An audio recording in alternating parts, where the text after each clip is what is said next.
Hi there, I'm Tom Field. I'm Senior Vice President of Editorial with Information Security Media Group. I want to welcome you to our session today where the topic is navigating AI security, overcoming market challenges, and client pain points.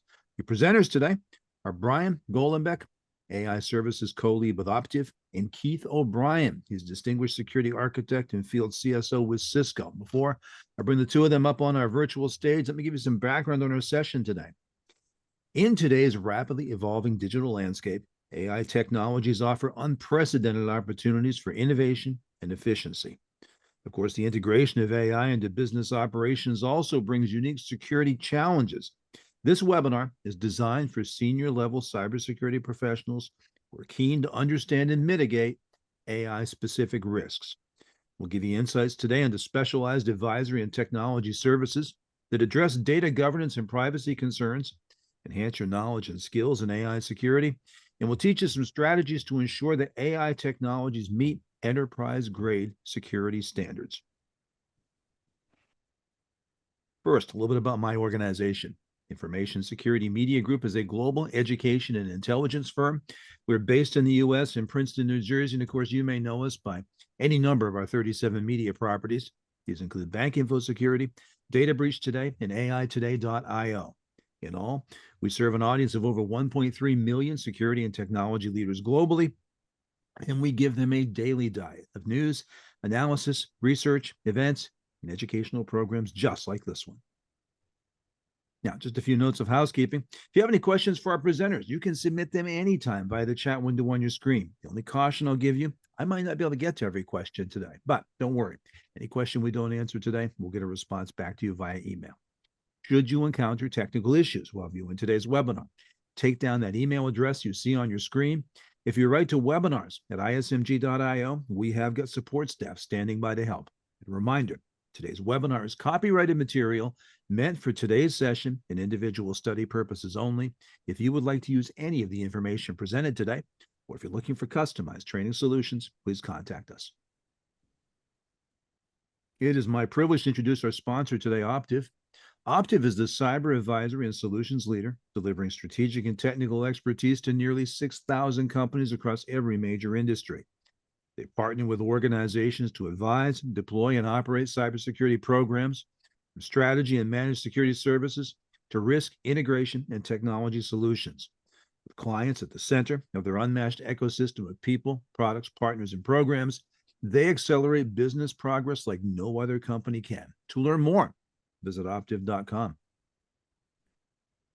And quickly, let's meet our speakers today. Again, Brian Golenbeck is AI Services Co-Lead with Optiv. He's a director with Optiv's Strategy and Risk Management Advisory Organization. And in this role, he leads clients through security strategy, risk management, compliance, and industry-leading AI solutions.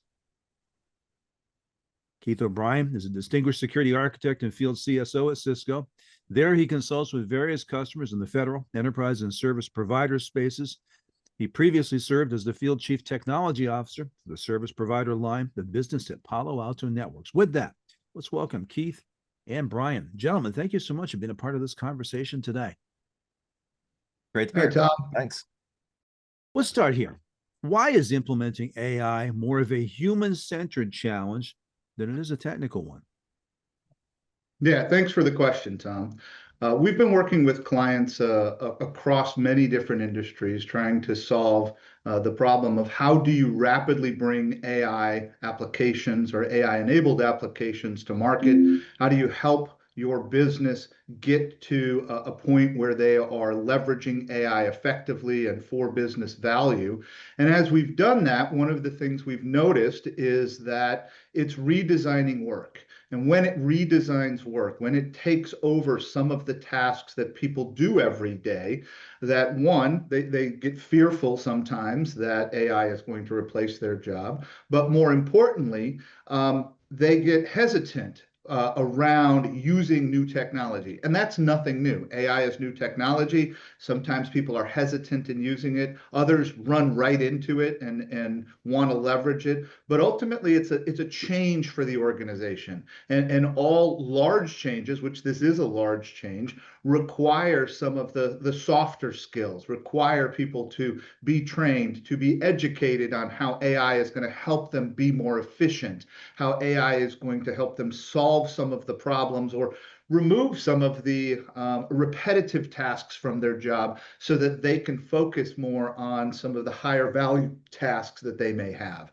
And so organizational change management, AI literacy, working through some of the social fears and finding champions in the organization, working to educate, train, and uplift their careers versus cause them to be fearful. Those are actually some of the more difficult challenges as part of this, in addition to the many difficult technical challenges that occur as you implement AI.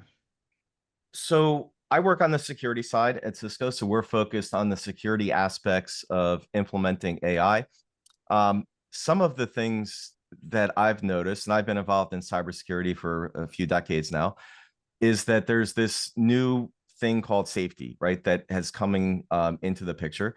And it's something that we're also actively testing for in technology, right? And safety, the way I think of safety versus security, and we very rarely, if ever, have thought about safety in the cybersecurity world.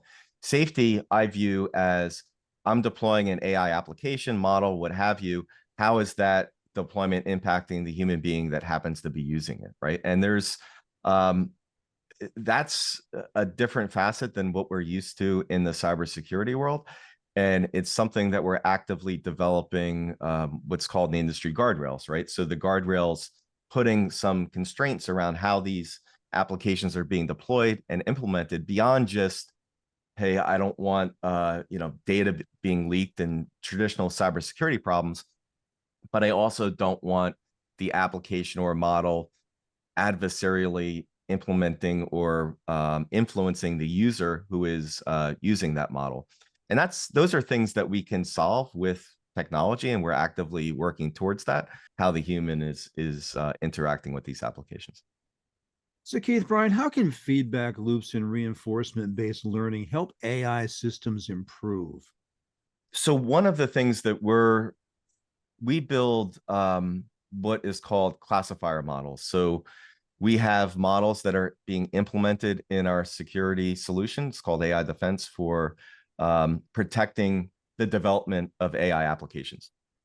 What we have to do to build these classifier models, and a classifier model, if you're not familiar with it and the audience not familiar with it, is a model that is looking at data, or in our case, a prompt, and classifying it in one or multiple categories. So for example, is this prompt going into a model? Does it look unsafe? Does it look like it's violating security policies? Does it look like it's likely to exfiltrate data?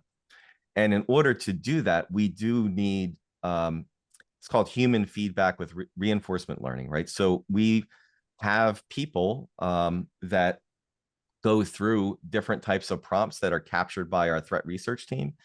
And we need people to look at those prompts. This is not typically something that could be done with a model itself, and classifying these prompts into different safety categories. So we're talking about safety, like what is, and before I got into this whole space, I kind of thought many of these categories, it was obvious, but what is violence? What is political speech? All these things that are very gray areas in just in human interaction. We need the input of people to classify the training data that's going into these models, so the models are more accurate in implementing policies, security and safety policies, in the way that that we expect. It's also incredibly important that, as people are aware, models are non-deterministic. They're randomized stochastic machines, right? So the output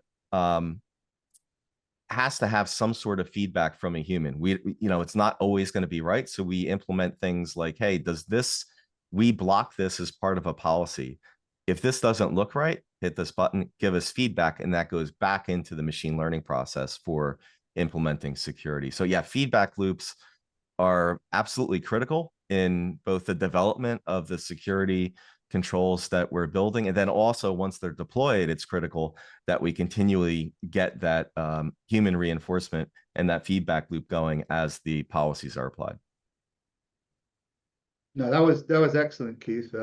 Thank you for covering it. One area I will add is when looking at agents or agentic AI, there is both a time and opportunity to turn the feedback on or reinforcement-based learning on, and then a time or opportunity to turn it off. And what I mean by that is if you're building an agent and you need it to do something, you're going to want to have heavy interaction initially to help that agent figure out how to do that job. Once that agent has a good perspective on how to accomplish that, then you might turn that feedback loop off and just let it run while leaving a different feedback loop on, meaning reinforcement-based learning is good to help train an agent to do something. Once it is trained to do that job, you may only want it turned on for anomalies, and reinforcement-based learning might be turned off. And so understanding when and where to use reinforcement-based learning is also an important part of the security, because anytime you have reinforcement-based learning turned on, that becomes a surface area for attack, and turning it off maybe in production, but still having a human in the loop or a human available for anomalies, so that that agent, when it runs into something it doesn't understand or doesn't like, can put that out to a human. Those are important concepts, really important when it comes to agentic and these smaller, more automated based model implementations. Excellent points. So, question for you, gentlemen: how can leaders ensure that AI supports human workers rather than displaces them? Something we hear about every day. Um, I believe that repetitive tasks, many of the things that are monotonous, things that generally people don't want to do, that cause this boredom in work. I was talking with a salesperson earlier today about all of the tasks they have to do entering data in order to keep their leadership up to date. And we were brainstorming how, if they didn't have to do that, they could focus on the customer, right? They could spend more time interacting with the customer and building value with their customer, but they spend a lot of time just entering data into fields for reporting and other things. And if you can capture those repetitive tasks that people don't like to do and use AI to do those tasks, freeing up the workers to have more job satisfaction, maybe even more work-life balance, if you will. I think emphasizing those things helps people understand that we're not looking to replace their jobs. We're looking to augment them. We're looking to make them more effective, and we're looking to give them more time to work on the things that we want that role to work on, versus repetitive or reporting or other tasks that we all have to do, but sometimes we don't like. Fair. Yeah, I'll just add on to that. I was give an example of I thought was a really great example of what we're talking about here. I'm working with a large airline, and they gave me, and I'm sure we've all called up a reservation assistant in an airline, and you ask them some question, and they put you on hold. Sometimes for like 5 minutes, they go away, and then they come back.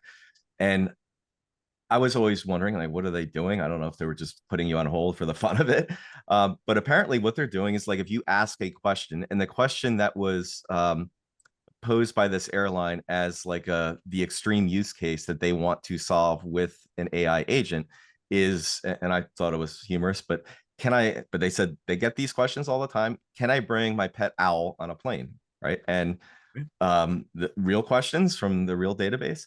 And what has to happen when that questioning comes into an airline reservation agent is they have to go, and this is why they put you on hold. They go and look through websites, and they have to identify the explicit area in the airline's policy that dictates why you can't do that. And turns out that there is an area in their policy that says no animal with claws can go on a plane. Now, A human can now connect, okay, owls have claws, therefore I can say to the customer that no, you can't bring your owl on a plane. This is a perfect application in their view for a autonomous agent, not to exclude the human, right? So the agent, without putting the customer on hold, can quickly go using a model and say, I found the area in the policy that talks about claws, and a language model can make the determination that owls have claws and therefore put the two together and then immediately tell the human agent that this is why you should respond in the negative to the customer. But you still have the human in the loop. Still, people still, I feel, want to talk to a human being. I'm sure we all get frustrated when we're not talking to a human being in customer service, but it's improving that customer service and eliminating that 5-minute hold time with the music going on. So I thought that was a pretty great way of implementing agentic in a typical application we all deal with. Oh, excellent example. So, follow-up question. How can organizations implement AI into human workloads with intention and with care?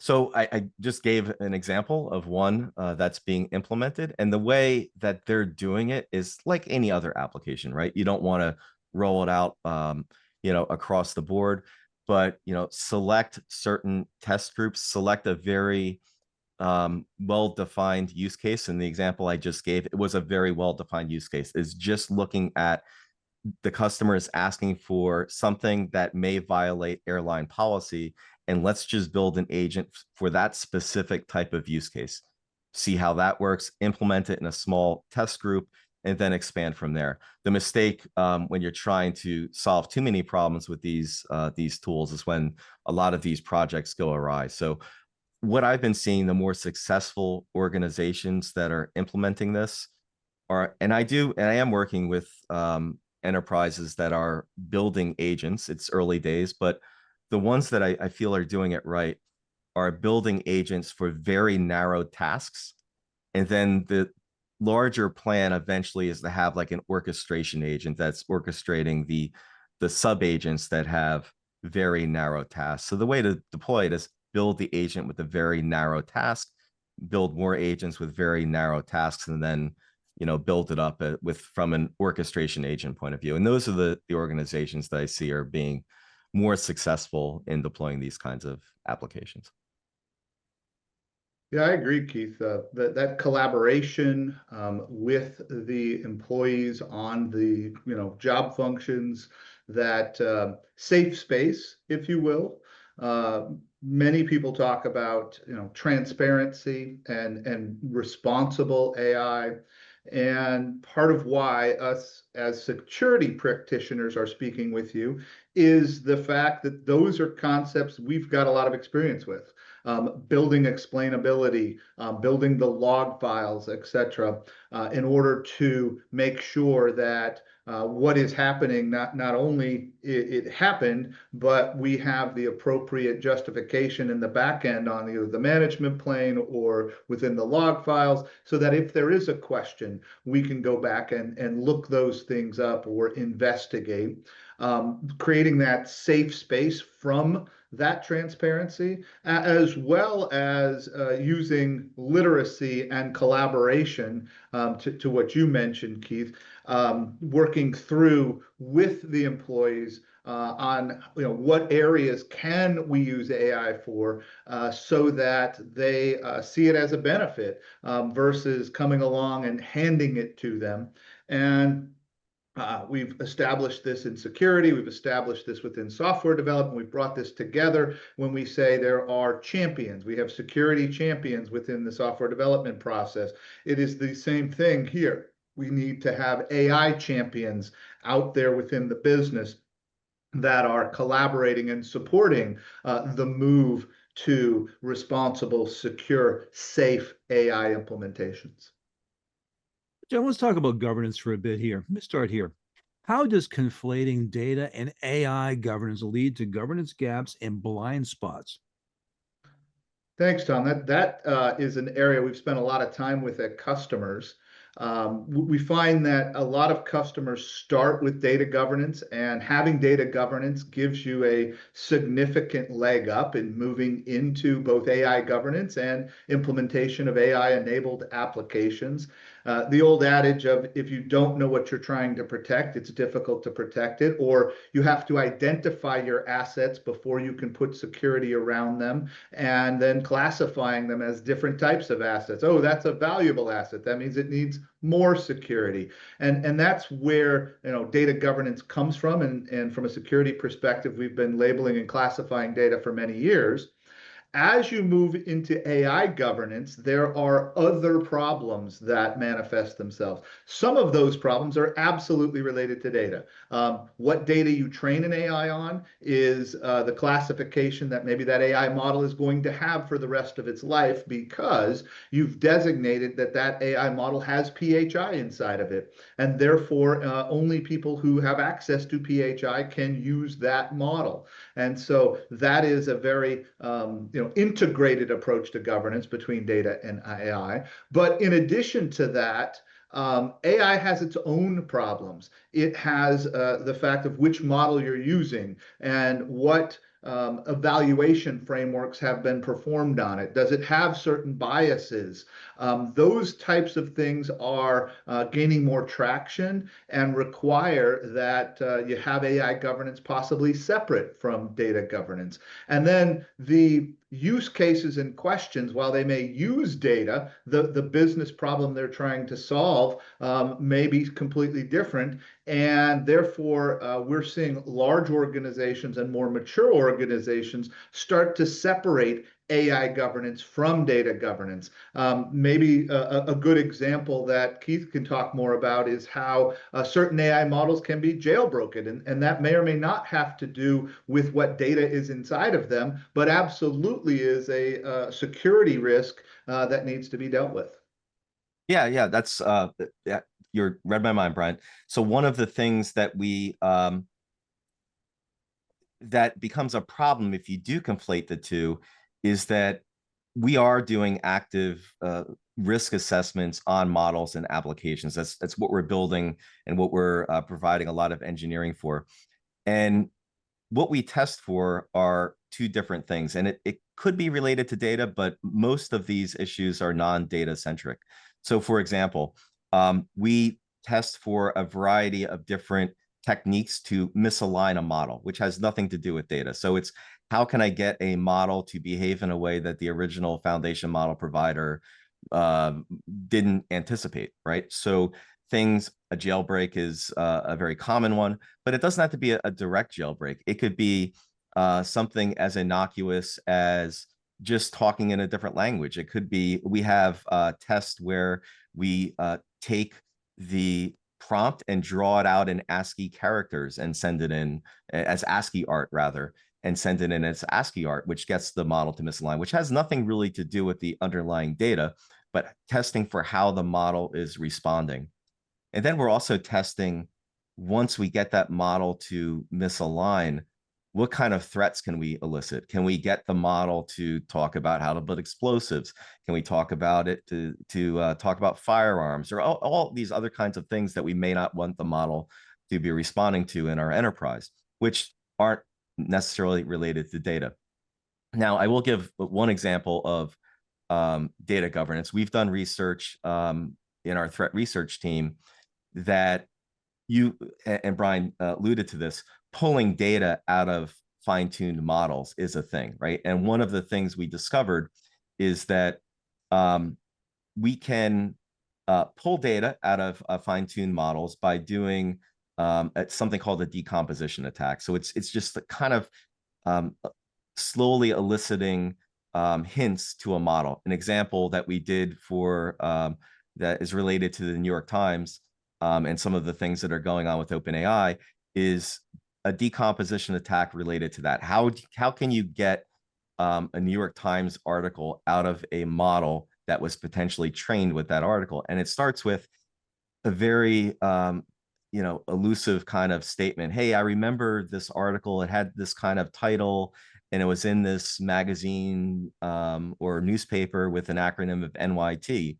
And can you help me out? And the model typically, if it was trained using that as a source, will come back with, hey, I think it's this particular article with this title, but then how do you get the rest of the data out? The rest of the data is a multi-tier attack where you can start then, hey, give me the first sentence of that article. I'm not really recall what the article is about. Then it dribbles out the first sentence and you kind of prompt it for the second sentence. And this is how you can, using a not so sophisticated attack, start pulling training data out of models themselves.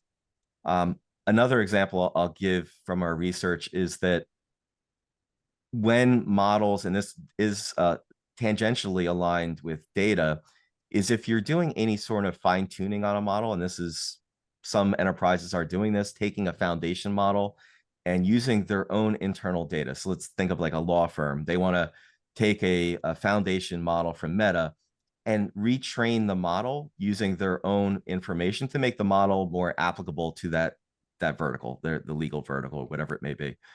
What we found is that when that occurs, all of the security protections that were put into that model to begin with get largely reduced. So all of these foundation model providers do their best to put in their own guardrails, not to respond to hate speech or, you know, the violence and all these kinds of things.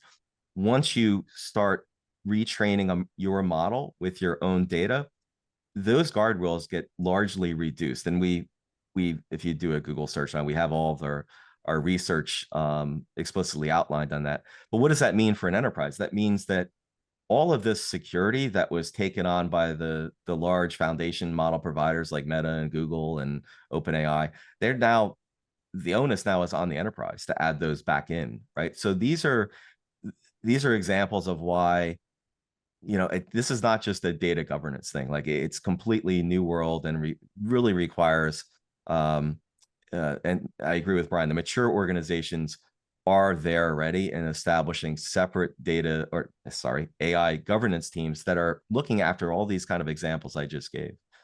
You really can't conflate the two and expect a good outcome. If you talk about maturity, why are mature organizations creating separate governance structures for AI models? Much like Keith has mentioned previously, the governance structures for AI involve safety, they involve ethics, and because a model is non-deterministic, and if that's not a term familiar, it basically means that the inputs don't result in the same outputs, or 2 + 2 doesn't always equal 4. We want intelligence, we want artificial intelligence, and that means that it can do something similar to thinking. And when you can do something similar to thinking, you get variability in the outputs. And that is absolutely what we want. We want that because we need the ability, or intelligence relies on being able to combine concepts that are similar together into new concepts. And that is what non-deterministic is. And so you can give a model the same prompt and get a different answer. And that means we need different guardrails, right? It is no longer, you can't just test or check for 2 + 2 = 4. It's not that easy anymore. You are going to get a variety or a plethora of answers from the same inputs. And what you're trying to do is to make sure that the answers are, you know, close to the question, that they're not making something up, which is what we call hallucination, that they're not introducing any one of the number of biases. And sometimes people associate bias with discrimination, but that's only one type of bias. There is, you know, input bias and algorithmic bias, and then there's human bias that gets passed on into an AI model. There's data bias. There are a ton of different ways that a particular AI model may have its own opinions. I put quotes around that because it has the ability to generate decisions, opinions, or ideas, and it does that based on what it has at its disposal, just like a human does. But at the same time, this is a machine, and so we kind of expect, I mean, compute is inside of the word computer, and we expect it to be predictable and repeatable. But at the same time, those two concepts of intelligence and non-deterministic create more risk. And that means we have to control it or guide it or put guardrails around it versus, tell it it's wrong, right? Because 2 + 2 does always equal 4, but that is math. And there's a lot of things that both we do and in this case, AI models are doing that are not math, but they have safety and ethical and other problems, policy problems related to how it's interpreted. And then where it gets really complicated is when you start to introduce global variability, because the opinions of people vary across the globe. And so a model that is trained and is acceptable maybe in one country may or may not be acceptable in another country. And so all of these things create real problems that governance teams need to help solve. Now, Brian, that's what you just mentioned there is spot on. I mean, one of the things that we're actively developing towards, and I see as a problem right now, is that most of the models today have been trained largely in English because the internet is largely English. However, that's changing. It's changing rapidly. And our team is focused on security, like building security controls so people can responsibly deploy AI. What becomes interesting in that problem is that as you have different languages being introduced and having new models being trained in Cantonese or Japanese, the ways to misalign that model become not always the same, right? So having a separate governance organization looking at all of these types of things. So if I just take a model and say, this model from this provider, we're going to approve, and then the model provider retrains using a different language, that all changes again. So it's something that really requires that separate governance organization to look at all these other factors coming in.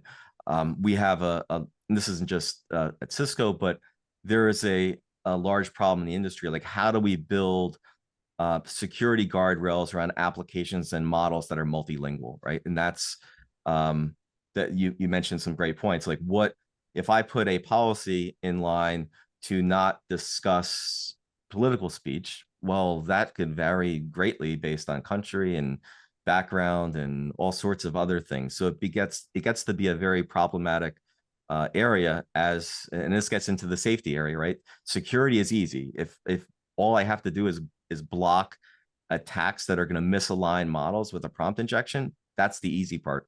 The hard part is when we get into the safety, the human aspects of it, and how do I start applying guardrails, particularly when it starts getting into multilingual and multicultural. That's a very messy problem that requires a separate governance organization. Another question on governance. Why should AI be governed like a living, evolving asset as opposed to a static data set? I think we've mentioned a few examples already.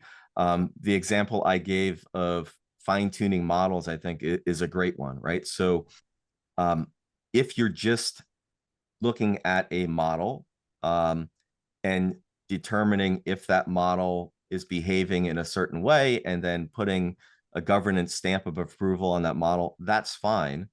But that's not usually how models are used in production. They're used in production with things like fine tuning. They're used in production with things like taking retrieval augmented generation, or taking data from databases and providing context to those models. And so all of these things are constantly changing.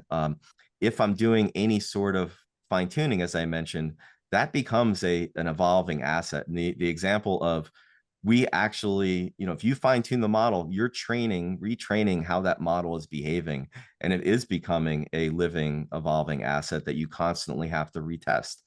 And also, if you're taking in new data sets and providing different context to that model, that's also an evolving data set. It's not a static, Brian was mentioning, it's not a static computer program anymore. This is a stochastic machine that has varying outputs that are not always the same for the same prompt, right? So they have to certainly be looked at, constantly evolving. Building, a lot of the mature organizations are building machine learning ops pipelines. So kind of think of it like the evolution of DevOps, right? Like really getting testing and security as a continuous process within the adoption of AI. Yeah, Keith is spot on. And at Optiv, we've been working with organizations to evolve or integrate their risk management picture for all of the reasons that Keith mentioned. Um, Risk management has various factions or capabilities. There's enterprise risk management, there's IT risk management, there's security risk management, and all of these things come together. But now IT risk management sometimes includes ethics and safety, as we've mentioned, and those aren't, and language for that matter. Those aren't risks that are as mature. Those aren't problems that have been solved as effectively in business settings using technology. And these new problems are why it's constantly evolving. The key here is it's new, right? And with anything new, you have to be more adaptable, more able to evolve. You want to collaborate more because it's moving quickly, and in many cases, no one understands all of it, and so you need to bring together the right people on a regular basis in order to kind of manage that evolving asset. And to step back to more IT concepts, at some point, if a model learns or trains or gets to a point where it's either biased or has hallucinations that aren't acceptable, then we have to do traditional software risk management, which is rollback procedures, right? Move from a model that you have in production to maybe a previous version, and so that creates an entire model life cycle that we've got to deal with and manage. A couple times you used the word manage, Brian. For both of you, how can AI owners manage the model's life cycle, behavior in production, and potential biases? The idea is definitely that there is a life cycle, that there is some behaviors that we're seeing, and that means telemetry. It means constant observability, constant evaluation. It means using tools like Cisco's AI Defense in order to understand what is happening and capture those prompts and responses and being able to replay them because it does make judgments or create new non-deterministic answers. And sometimes those answers may get off basis and may drift towards solutions that aren't in line with what the organization is expecting or wants. And so you have to have a good life cycle there. You have to have those rollback procedures so that if the model that you're using is no longer meeting the requirements, then you have to move back or towards the model that did. And sometimes that involves some iterative testing and or retraining or other things to manage what are now IT risks. When a piece of software does something it shouldn't, that's now an IT risk, and why a security and risk practitioner are talking to you here today about some of these problems. Yeah, so Brian's spot on, and I'll give an example of some things that we're working on that when it was presented to us, it was presented to us as a new problem. Hey, here's a new machine learning problem. Let's go out and solve it. And the problem was not necessarily related to generative AI, but AI in general. So there's a very popular machine learning repository site out there called Hugging Face. And if you're not familiar with Hugging Face, I would encourage you to go check it out, Google for it. It's the de facto GitHub repository for all machine learning models. So if you have data scientists in your organization or machine learning people in general in your organization, they're most likely very familiar with Hugging Face. Hundreds of thousands of models on there, everything, not just generative models, although they're on there, but if your organization is developing, let's say, a algorithm to detect facial features in a video camera, those kinds of machine learning models are on there.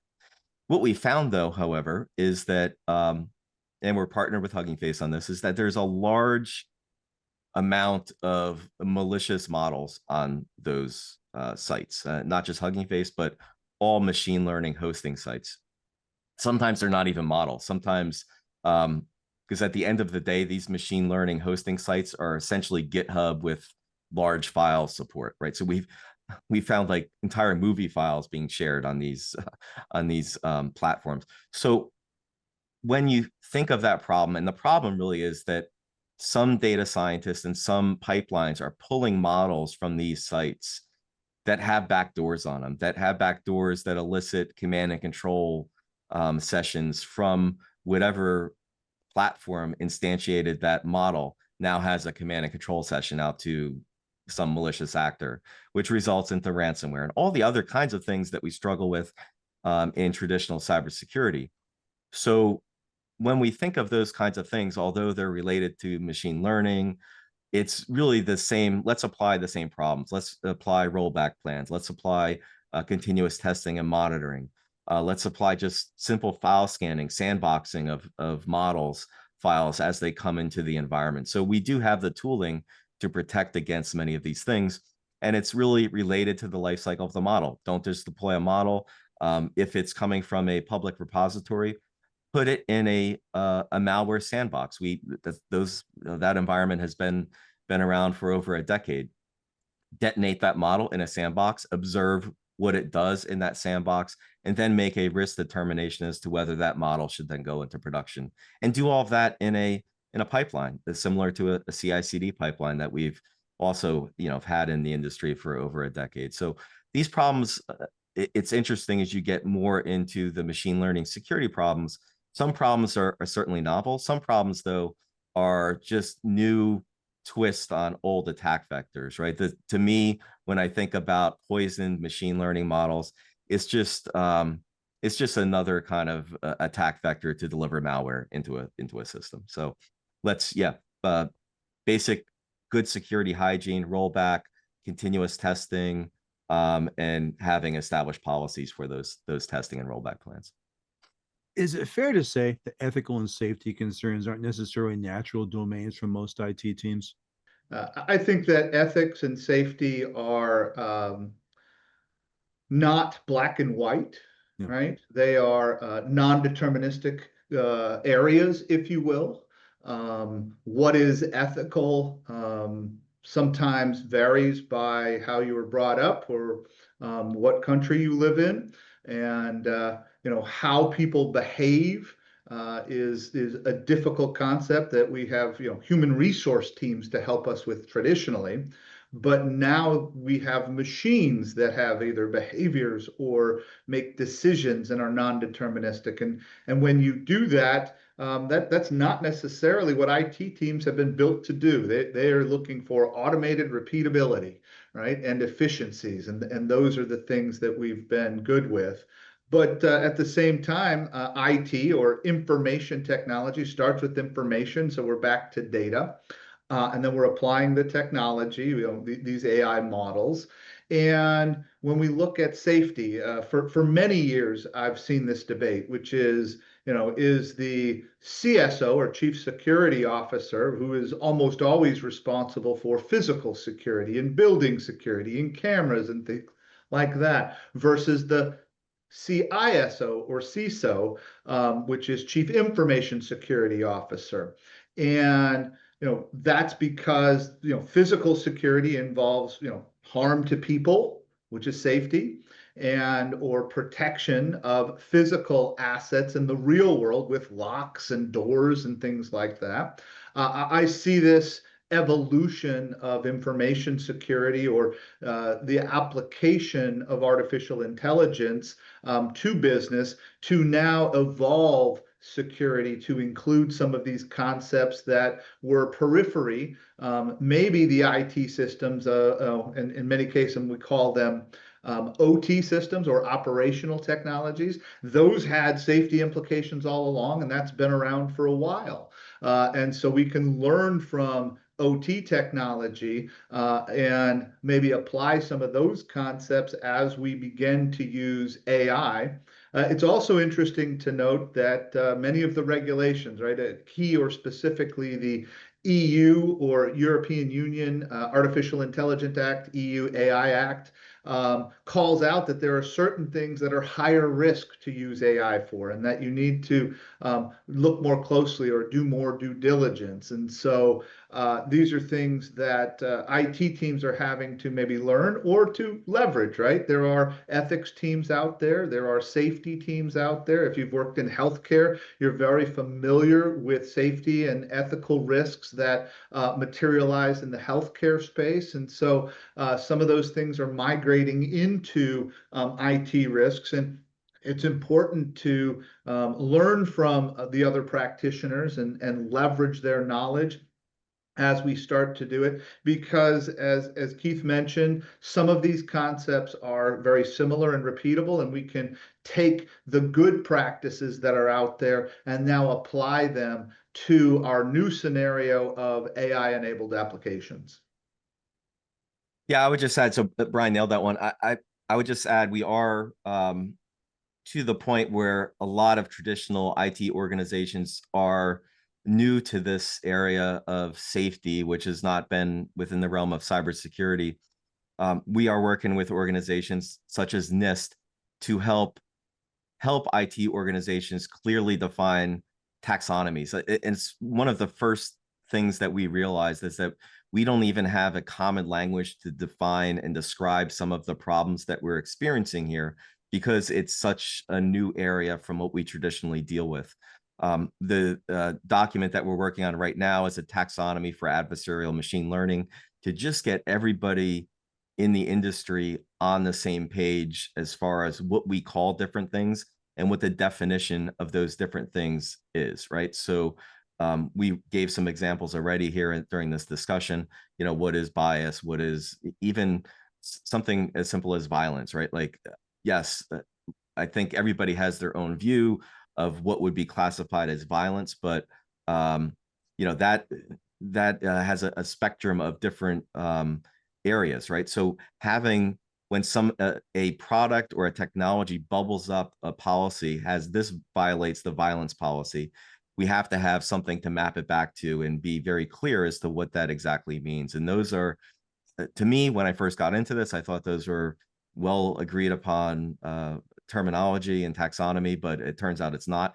And so NIST and other organizations are helping to define that for us. And that's, it just comes out of some of the natural uneasiness as IT teams are taking on some of this responsibility. So can a chief ethics officer make abstract values operable within technical architectures? What's your experience? Yeah, so at Optiv, we're doing a lot of work, in this space with organizations. The first time we ran into a chief ethics officer or a person responsible for ethics within the IT and security or legal or other teams was challenging, but we've started to build repeatable processes as we help organizations build out their governance and security programs to accommodate AI and to accommodate it rapidly. You have to normalize some of the risk scales. Is an ethical risk versus a reputation risk versus a IT or a ransomware risk, right? Where do all of these fall into a scale so that the leadership teams can understand how big of a problem are we talking about? At the same time, the concepts you use to solve this include policies, include standards, right? Which are things IT folks are used to. Those same things are how an HR team solves some of these problems and how an ethics team solves some of this, which is, defining what it is the organization expects, and then aligning to that. Now, sometimes that may not be a policy, maybe it's a principle, but depending on both the level of risk and the type of risk, you can start to basically quantify and document what the leadership and company intent is so that you can align to that. And then when you have questions, you can move that over into the governance structures so that people can collaborate and solve that maybe unanticipated ethical problem, and then bring it back to, well, how big of a risk is that, and put it into the risk register so that it can be prioritized. Is it something we need to solve right now, or is it something that we have a project coming in the future to solve? And so I do think you can, kind of codify these things into both people, process, and technical architectures.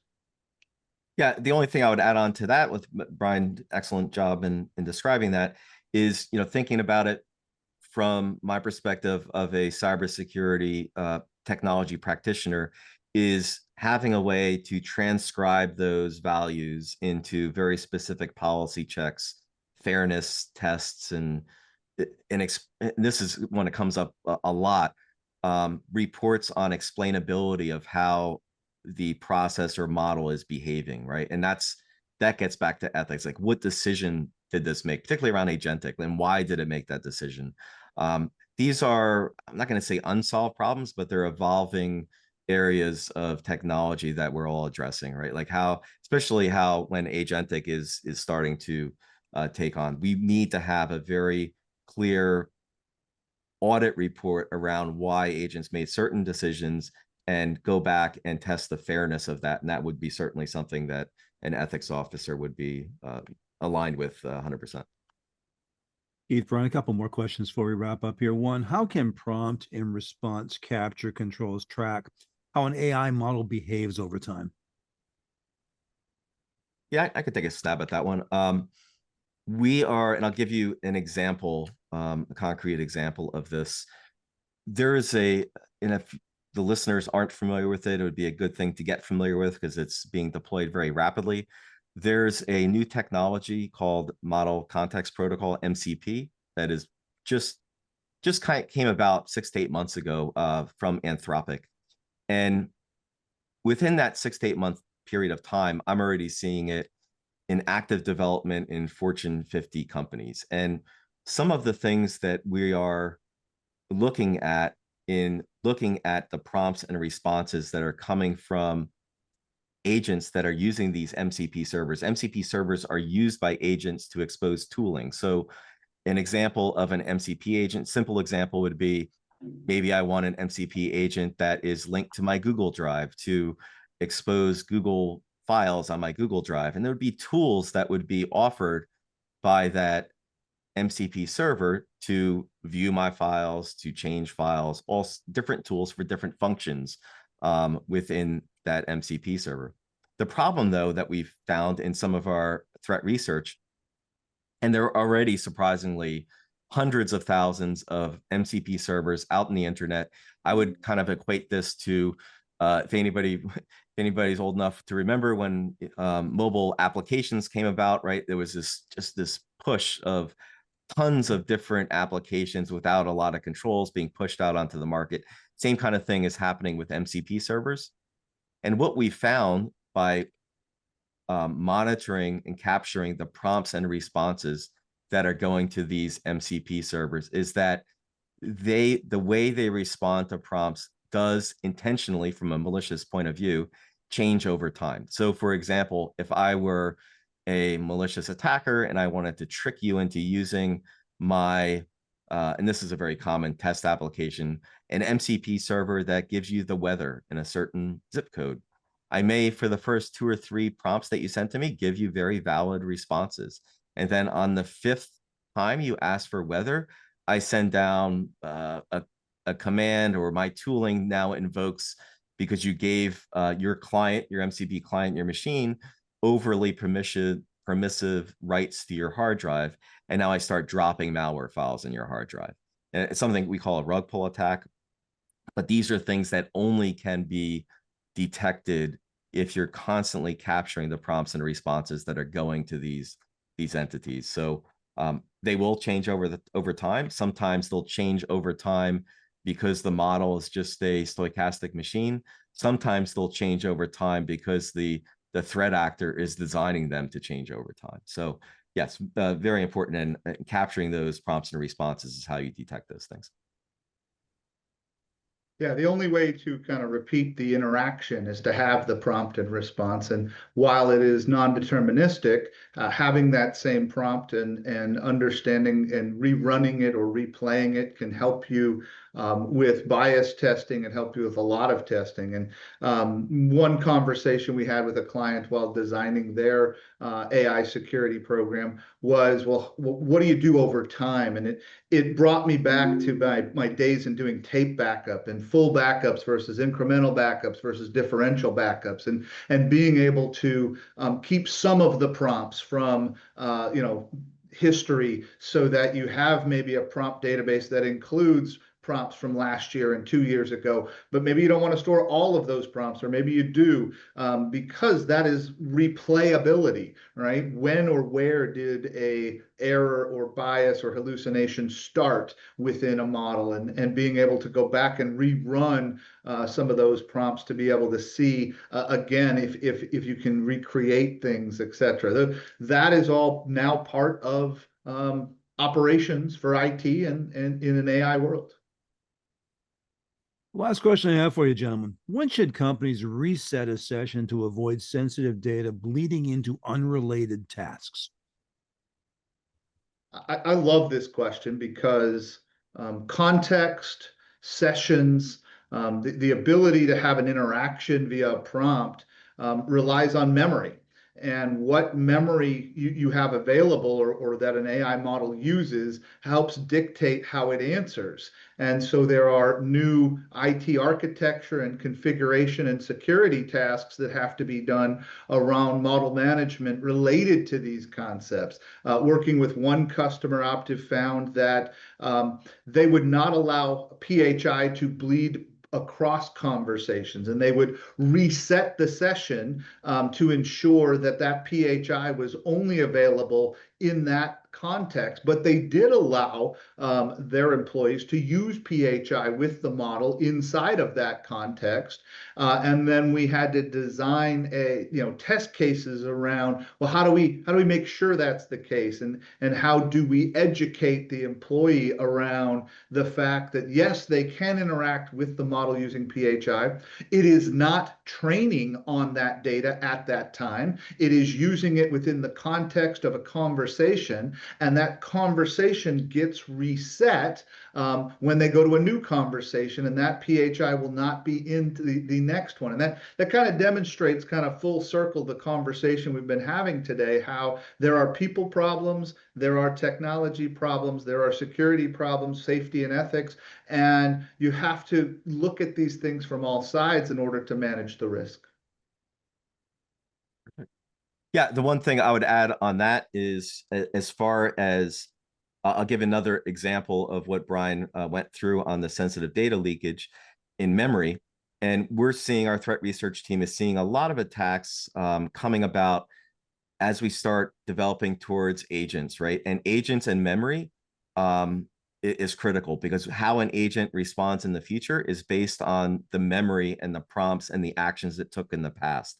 So if I'm, as an attacker, able to manipulate that data, that sensitive data, that either that data could be the actions the agent took, or the data coming into the agent, if I can manipulate that in any certain way, I can manipulate how it's responding in the future, which becomes hugely problematic as the agents have more and more influence and agency in an environment.